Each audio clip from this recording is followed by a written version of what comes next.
Tom from Mail Metro Media. Tom, welcome to my kitchen. Thank you for joining me for a coffee today. Tell me a little bit about yourself and your role at Mail Metro Media to start with. So I'm Director of Technical Operations for Commercial. So I manage the dev queue. We've got a few of our own commercial developers. We have our own CMP, so we look after that, make sure that's running.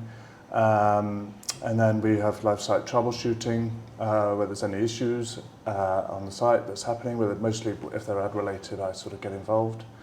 And just as a sort of conduit from the commercial team to the mainstream sort of technical team. Excellent. Well, like I say, thank you very much for joining me. What coffee have you gone for today? I've gone for white Americano. Excellent. A nice afternoon coffee. Yes. I think that. Yeah, I'm just back from Singapore last week, so I'm on the espresso still to get myself through the working day. Well, you're here because we're going to talk a little bit about brand safety and particular news publishing and the state it's in at the moment in terms of advertisers. Start reading some of it, to be honest. The figures, we're down about 33% in the last 6 years in terms of spend against news, which must be concerning for publishers to start with, I think. And I know we're going to get into some of the reasons behind this and how we can move forward with it. But first of all, yeah, it's a fairly startling statistic. Tell me a little bit about your thoughts on brand safety and how we've ended up here. Yeah, it is very concerning. As a sort of reader of the news, I'm sort of reading it all the time. I wanted it to be well funded, and as I work for a publisher, you want it to be well funded. It's been happening for sort of quite some time, and so I think that's why it's maybe come to the forefront of people discussing it now a bit more, going what's going on. There's a lot of research being done, a lot of publishers being talking about it. And there's some sort of perceived risk that's out there, and I think publishers and other outside third parties are trying to dispel that kind of risk. And the risk is, I suppose it's the problem, it's the perceived risk of being near content that's unsuitable and kind of hiding brands away from that content rather than either embracing it or being set next to it. And it's a tricky sell otherwise, but also the rewards are there. I mean, you've written for us on the risk versus the reward of advertising near news. What would your recommendation be for advertisers to get involved with more news content? Yeah, well, we've seen sort of good results. I've looked at some of the data on our site, higher dwell times on news, a lot of engagement. Other people have seen the same. There's been sort of Stagwell research on this. And I think the Bountiful Cow have been sort of investigating and trialling it and saying, look, it's good content. It's probably cheaper because there's the bid density on that area is kind of lower because of people worrying about the risk. But the dwell times are good. The engagement's there. There's been a few studies for people to look at, and they can, if anyone who has any sort of questions, or they can get in touch with our sales team and sort of say, right, what kind of package can I run or any newspaper sales team to sort of go, right, how can I do this? But and if they have any concerns that are very specific to each brand that they have.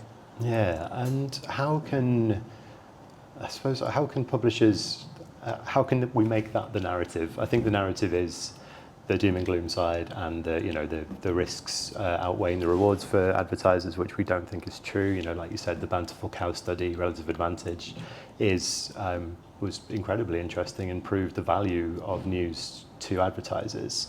How can you change the narrative, and how can the Mail and your fellow publishers really help dispel these myths regarding news content?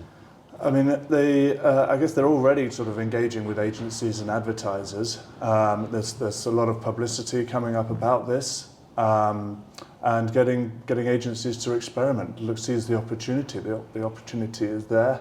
I mean, you look at it from someone in the industry, or look at it from a consumer. I mean, I'm a typical consumer. I read the news like all the time. I don't read much showbiz, and I'm not on social media that much. But even a consumer perspective, I'm looking at the news all the time. I'm engaged with it.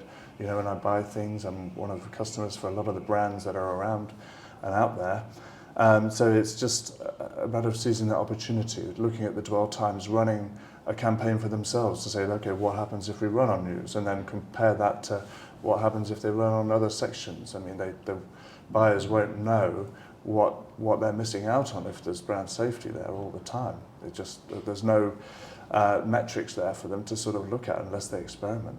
Yeah, and this is a question that riles me quite often in terms of the question around advertising with news, is that advertisers won't place their adverts near news content, but they will run it across social media, which is, you know, the worst of all things can be found across social media platforms.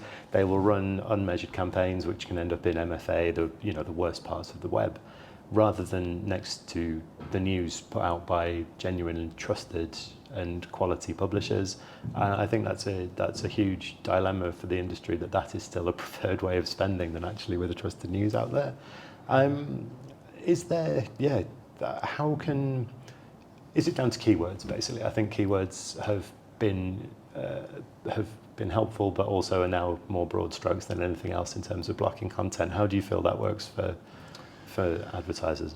Yeah, well, I think keywords are a problem in some areas. I think for keywords, they're easy for an advertiser or someone not engaged in this industry to understand. They're very definitive, and someone says, right, I don't want to be on that, and that's pretty black and white, isn't it? That means they're not going to be on that. But if they're kind of long lists or they're misinterpreted, then they can have a lot of problems. I think specifically in sport areas, and we've seen a lot of people talking about that, already. I think part of it's down to keywords, but I think it's part of the fear of being on something that they think is too risky. And a lot of this perception started around when people were being on ISIS videos, and thought, and there was a big outcry about that. But I felt like that was entirely different, and then since then, things haven't sort of got back to normal. Since when people would run, we had Iraq wars, we had lots of stuff going on in the past, 15 or 20 years, and there was sort of never a problem back then. And they must have run ads on sort of news articles and supported news in that era when there were sort of newspapers. So it's a hard thing to sort of persuade advertisers and marketers to do, but it's got that perceived risk, and hopefully with things like Stagwell and Bountiful Cow experimenting and realising it could be better for your campaign, and hopefully there's a lot of marketers taking notice of that. Yeah, I've had a few discussions about this over the last year, and one of the takeaways I've had is that keywords and block lists in particular just need some rethinking, because like you say, this has been going on, there are companies that have block lists that could be 5, 10, 15 years old and they just are added to rather than filtered or rethought. And it seems that, I think one of my favourite examples is always going to be the fact that a lot of World Cup coverage was on block list and blocked out because of the word shoot being in football coverage, which is hilarious if it wasn't so damaging for publishers as well. It's stuff like that really, we must be in a smarter era for the industry now, it's hard for quality publishers to make that case, I suppose, and to kind of compete in this space. But there's so much to offer. What can you tell advertisers about kind of how funding quality news will really help the media industry as a whole? Well, we say news is, as Stagwell said, it's essential for democracy. People need to read the news. When I was young, it was kind of instilled in me that had to read a newspaper. They have lots of strict guidelines on journalists. They're all EPSO backed, which means they adhere to a code of conduct, and anyone can go and have a look at that and see what the journalists have to sort of sign up for. And it's essential, even just for the population, to hold MPs to account and investigate stories across the world. And so then it needs to be funded. It can't always be subsidised by other sections that are sort of more popular and are popular brand safety. And we still have to report these sometimes horrific events, sometimes good events, and they all needed to be funded. And if as some of the research has shown, if the ad is next to something like negative, it doesn't always, mean that brand is associated with that event. It's completely separate, and some of the research has already proven that. I do see some brands next to news articles, you know, when I'm looking around on the site. And, you know, there hasn't been any incidents, no outcries, no brand negativity. It's all been pretty safe. It's been, you know, it's been okay. Yeah.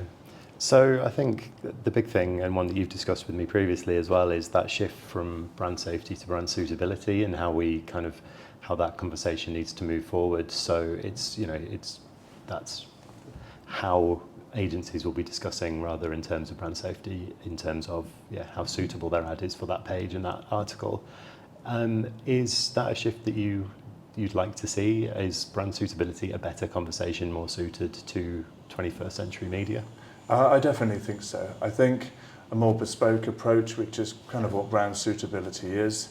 So what's appropriate for that brand? Okay, there might be some things that might not be appropriate, and there are plenty of examples of that, but that can be catered for.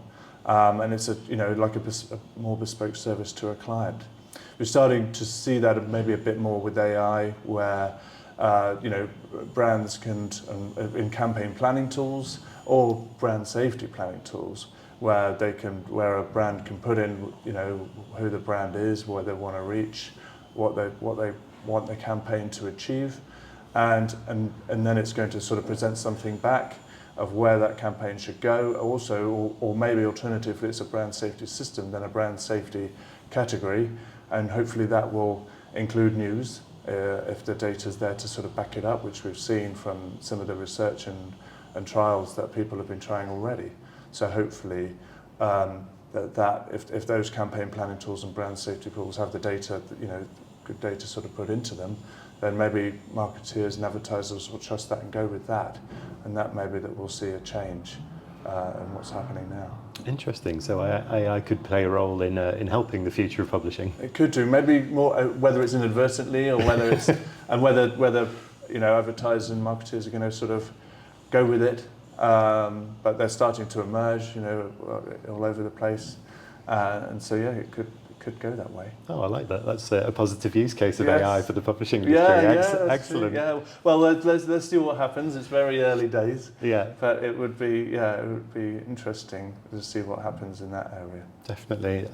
Well, I hope it does help, and I hope that stuff like, you know, the Bountiful Cow study, and I hope what we're seeing is going to help turn the tide in terms of quality publishing, because, you know, it feels we need it more than ever, really. The news needs to exist, it needs to be funded properly, and advertisers and media have their role to play in that. So, well, thank you for your insights, Tom. Appreciate it. Thank you for joining me for a coffee today, and we'll keep talking to you this year regarding brand safety. Appreciate it. Thank you. Thank you very much.